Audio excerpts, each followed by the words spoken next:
Hi everyone, my name is Noah, and welcome to my channel, Cinewhile. You're creature of the night, Michael. Just like out of a comic book. Last summer I bleached my hair blonde, and one of my friends told me that I looked like Kiefer Sutherland from The Lost Boys, and then I should go watch it. So after sitting dormant on my watch list for about a year, I finally got around to it. Lost Boys is a story set in the fictional California coastal city of Santa Carla, affectionately dubbed the murder capital of the world. And why is it the murder capital of the world, you may be asking? Because of leather-wearing biker vampires, obviously.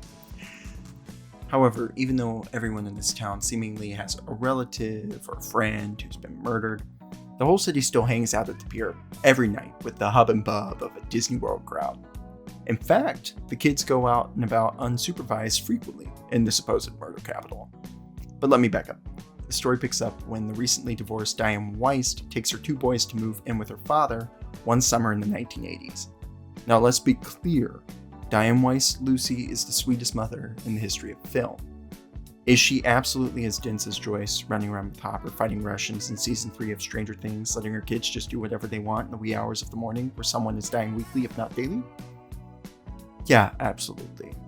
The story is pretty much what you'd expect. Sexy vampires and Jason Patric's jawline cutting through the night air is about the whole story, with a minor plot following Corey Haim and his friends trying to figure out what the vampire's weaknesses are and who the head vampire is.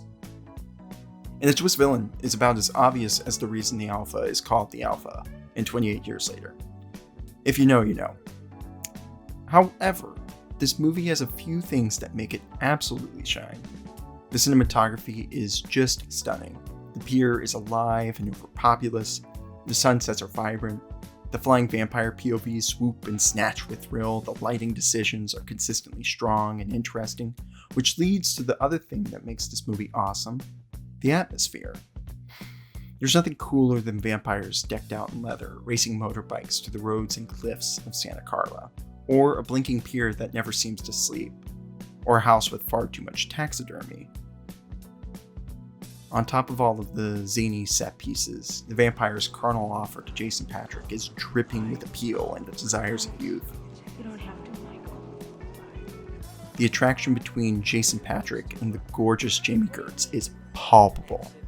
Also, they hang off a freaking bridge at one point over a foggy cliff. Like, come on, look at it. Look at this. And where all this great atmosphere and look comes together is the performances. Everyone in this movie has personality.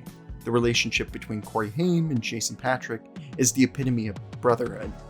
Diane Weist's frustration with her sons and her unwavering support never overlap. Everyone is clearly having a good time, which leads to a campy finale with so much screaming and a great final line. The trick this movie makes is that it never takes itself too seriously, which is a real gift of 80s films, honestly.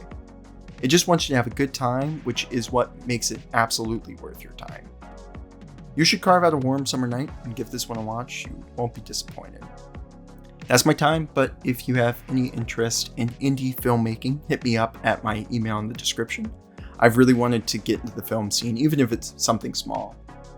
Anyways, thanks for watching, and remember that if you want to spice up your life, divorce your husband, move to the murder capital of the world with your two sons, and kill some sexy vampires.